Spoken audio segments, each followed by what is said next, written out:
এবারে ধনিয়াখালী বিধানসভার ধনিয়াখালীর দুই ভূমিকন্যার লড়াই তুঙ্গে।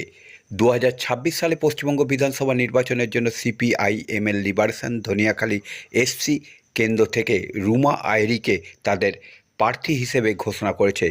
বামফ্রন্টের সঙ্গে আসন সমঝোতা ভিত্তিতে লিবারেশন মোট 10টি আসনে প্রতিদ্বন্দ্বিতা করছে, যার মধ্যে ধনিয়াখালী অন্যতম।